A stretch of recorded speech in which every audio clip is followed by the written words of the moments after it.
from Dean Jones, and that's why I've tagged Dean in this particular segment, which is what is defined as a qualified practitioner in terms of hypnosis. So in Australia, I can only answer for Australia at this point. In Australia, the industry is not a regulated industry. So we're not a regulated industry. We can basically call ourselves a hypnotherapist or a hypnotist no matter what course or what certificate we do. However, if we want to be accredited by the Australian Hypnotherapist Association, then we do need to have some qualifications that are recognised. And further to that, if we want the insurance companies to recognise us as accredited providers, we also need to be qualified from the Australian Hypnotherapists Association. And so that's the reason why I did my diploma of hypnotherapy. Initially, back in 2010, 31st of May 2010 to be exact, I qualified as a master practitioner in timeline therapy and NLP. Subsequent to that, I did do my diploma of hypnotherapy at the Academy of Hypnotic Science, and the reason I did that was because I didn't want a situation where, in the event that we were to be regulated, someone was ever going to say to me, you can't practice in this profession. So I wanted to make sure that all my bases were covered. And then of course after that, there were a number of courses and certificates that I continued to do to expand my knowledge and breadth of this wonderful profession. So I hope that answers your question. So the answer to your question, Dean, is that, in terms of definition, there is no legal definition of what's a qualified hypnotherapist in Australia because it's not regulated. However, of course, you want to be recognised and credible and, have as many qualifications under your belt as possible. And the way that I see it is if you recognise that there's a gap in what you're offering your clients, then you need to fill that gap.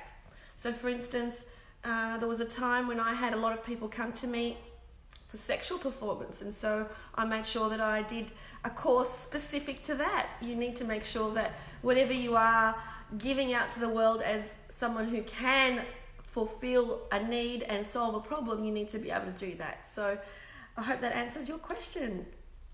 Okay, who else is there? Who else is on the call today? Let me know. Just say hello so that I know that you're there. All right, next lot of questions are from Faye in New Zealand. So Faye did my expert hypnotherapist course and she has a number of questions for me. And here they are. Question number 1 from Faye. Limiting beliefs. I can't remember anymore if we do timeline therapy on each of the limiting beliefs or just the higher order one from the breakthrough questions. My sense has been to do all of the above, but just thought I'd check that I'm on the right track. Okay, so what Faye is asking is that with limiting beliefs, she's asking whether we do them all as part of the process or we just do the main one. The answer to your question, Faye, is, and make sure that you do actually review the online course that I sent you on the expert hypnotherapist system. We should have all the answers to that. So make sure you review that. So the answer is, what actually happens when clients first come to us right at the very beginning of the program is that they have a lot of limiting beliefs and they just keep saying all these sentences to you that are very clear that they are limiting beliefs. Hi Avril, how are you? So when clients first come to us right at the beginning, they're full of limiting beliefs, they're full of negative emotions, right? And so what actually happens in the course of the program is that the limiting beliefs start to drop off. So you've already noted them, you've got them. So from the very beginning, the very first session, you've got a list of all the limiting beliefs. You've already got all of that covered off for your program that you're going to run with them. And you've already got that. And as the program progresses, their limiting beliefs, without them even realizing, just starts to drop off just by itself. And so by the time you get to the session of limiting beliefs, which is after you've removed all the negative emotions, you've only got a few to deal with. So the way that I teach my students is that you then tick them off with the clients. So with your session with limiting beliefs, you start off with your pre-talk, of course. You talk to them about what a limiting belief is. And hi Mark, how are you?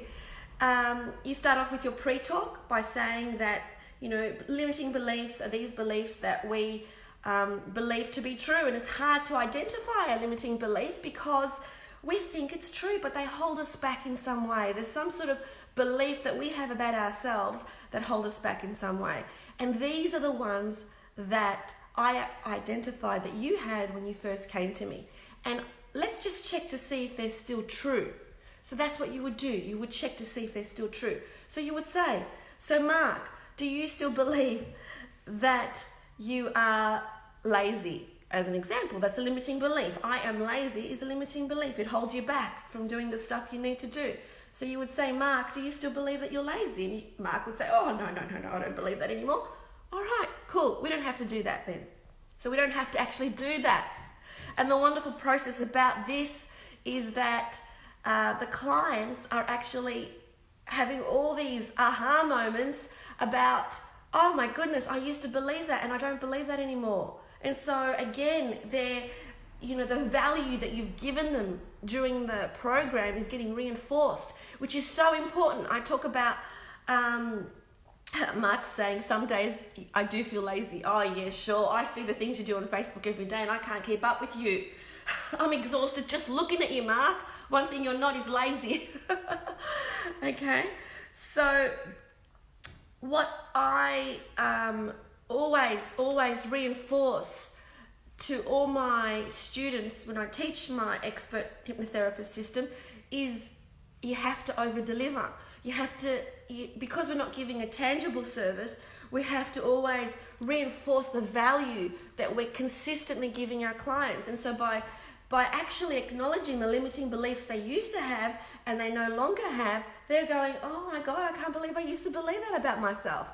And then as you go down that list, you will find some that they still believe is true. So even if they say, oh, not really, maybe just a little bit, then you need to do it. Then you need to do that particular limiting belief. Now, most of the time, but not always, because there's always exceptions, most of the time, but not always, the limiting belief, I'm not good enough, tends to stay. So you do need to do that one, so it tends to still stick around even at the end of the program. So you really just need to knock it out of the water. So limiting beliefs, Faye, need to be done separately, and you need to do all of them that are left. No point doing a limiting belief if the client no longer believes that to be true. It will be just a waste of time. So I hope that's answered your question. Next question from Faye. Mark saying, although I don't do limiting beliefs. Yeah, so what Mark's saying is that when I taught, so Mark did my expert hypnotherapist system in St. Louis, USA, a couple of years ago, I think. And I was demonstrating limiting beliefs, and I said, who would like a limiting belief removed today? And Mark said, I would. So I said, okay, come on down, let's do it. And we couldn't find one. He didn't have one. He didn't have any limiting beliefs. So what we found is that he had a negative emotion, being hurt, the emotion of hurt, but not a limiting belief. So that's what he's referring to. Okay. And hi, Angela. Good to see you guys. All right, next question that I've got from Faye. So breakthrough questions number 6 and 9. I realise their answers to those questions are reflective of qualities they carry or are lacking, right? The second part of my question is, what are some ways... Okay, so that's a question, so I need to answer that question. So what Faye is referring to is that with when I teach my students the expert hypnotherapist system, the very first session is a series of 27 breakthrough questions that we ask the clients. She's referring to questions 6 and 9. Those questions are about family. And so she's saying, I realise their answers to those questions are reflective of qualities they carry or are lacking. So the question is, one of the questions is, who was your role model in your youth? And what I find with the answers that I get from that question is their role model is someone that they've looked up to and has qualities that they don't have. So, my role model is my grandfather. What is it about your grandfather that you respect? Oh, I really respect his strength. And, you know, that's the quality that they're currently lacking. So what Faye's question is, the second part of my question is, what are some ways that you tap into or reuse the responses to their questions in therapy? So really, Faye, those questions are designed to give them aha moments, because they start to see their circumstances, their life, and how they fit into it, and how the dots are joined in a different way. And it also gives you insight in terms of what it is that they need. So how do you tap into it?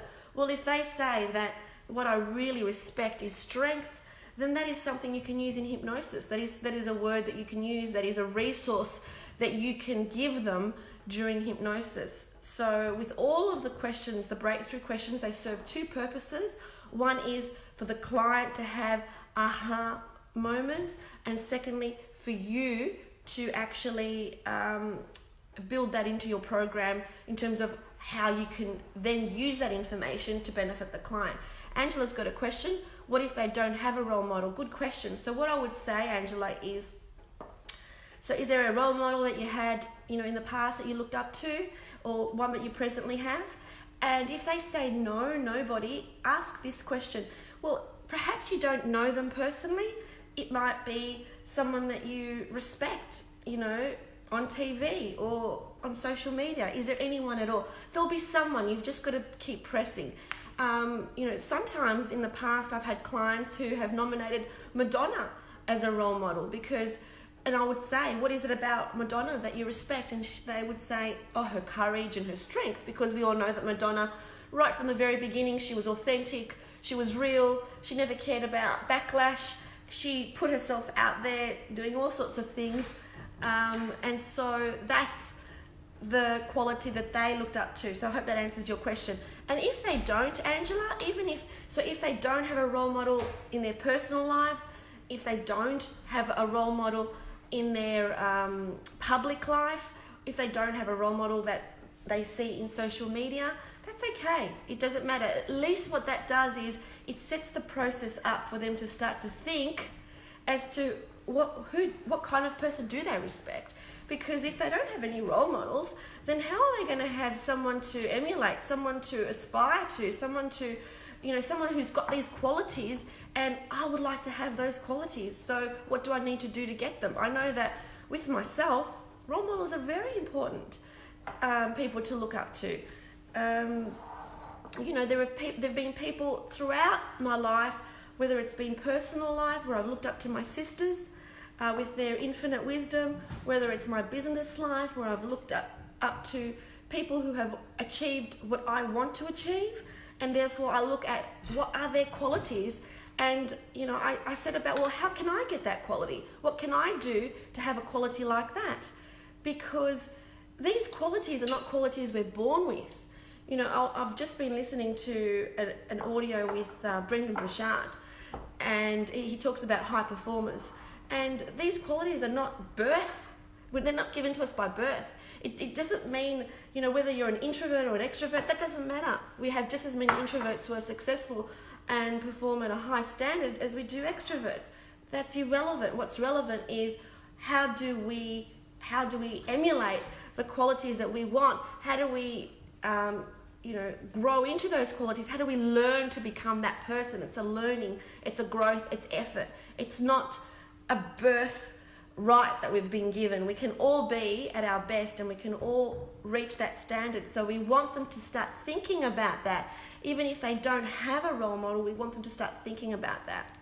Hi Karen, hi Nessa, gorgeous girl. How are you? And Nikki, of course. Hi Nikki. Kisses. Give me kisses back. Give me love hearts back. I love getting love hearts back. So I hope that's answered your question, Faye.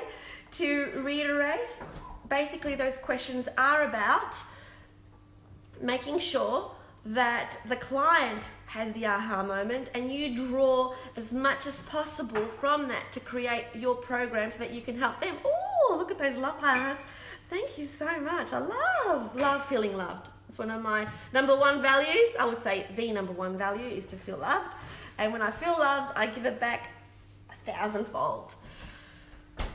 Karen says, I can't wait to see you in a few weeks. I can't wait to see you too, gorgeous, at the Mid-America Conference in Chicago. Oh my God, where I'm doing the keynote speech. I'm still not ready for that, but it is on my things to do every single day. Okay, next question. Yay, still getting love hearts. Love it. Okay, next question I've got is on phobias.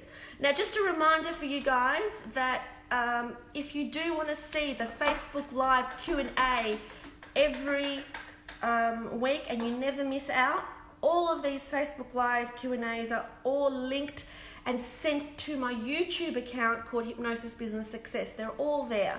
And if you want them personally emailed to you, sure, we'll do that too. All you need to do is send me a message, personal message, giving me your email address on Facebook, and I will make sure that you are on my therapist list, which gets all my live Q&As. And they are edited, which means all the hellos that I do at the beginning get cut off so that you're not wasting your time seeing all that stuff again. So if you're not on my therapist list, send me an email or send me a personal message and you will be on it, and you will get all of these so you never ever miss out. Ooh, Karen just said, just saw a client today with flying phobia. Can't wait to hear what you say. Okay, all right, good. Let's talk phobias. Just have some tea. Okay, phobias. So Faye's question on phobias is, did I understand correctly that you recommend 3 sessions to phobia work, release the emotion of fear first before taking on the phobia, right? Do you use the rewind technique for that, and then what do you do in the 3rd session? So with phobias, we have 2 types of clients, okay? We have clients who have got a lot of other stuff going on for them, So a lot of negative emotions, limiting beliefs, stuff that we need to deal with. So don't get caught up in what has the client come to you for. You have to make the assessment as to what the client needs. Now, if you've got any query about that and understanding what I'm saying here, if you look at my pinned post, there's a free webinar for you to see, and I explain exactly what I mean by that and exactly what you need to do to assess as to whether your client needs more than what they've come to you for, which 99% of the case, they do need more than what they think they do, okay? So 2 sets of clients, 1 set, they've got a whole lot of crap going on for them, everything. So you have to do the entire program, which is my expert hypnotherapy system, the whole lot, everything. Another type of client, they really just have that phobia. You know, I've had a client who, for instance, she also had a flying phobia, Karen, and she was really happy. She had a great husband who she adored and loved and cherished. She had great kids, she had good friends, she was fulfilled in her personal life, she trained physically, mentally, she loved her job, she was really happy. She just couldn't fly on planes. So she falls into a different category. So we do something different for her than we would do with the person who has a lot going on for them that we need to deal with first.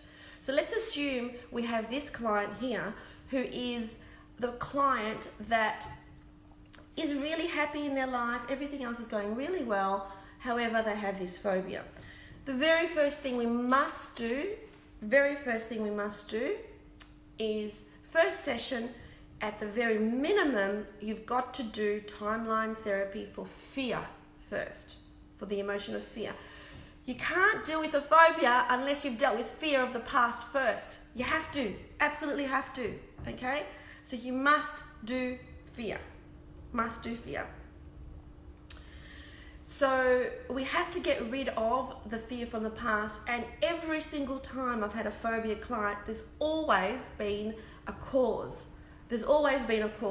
Even if it's a cause that they don't know. As an example, I had a client who came to me for claustrophobia, and when I did timeline therapy in the past for fear, the event that we went to was where he was a young boy, he was at a family party, and his cousins put bean bags on top of him and they all fell on top of him, and so he couldn't breathe. And he didn't consciously remember that event. But when we went into hypnosis, that's exactly where we went. So of course, he couldn't breathe.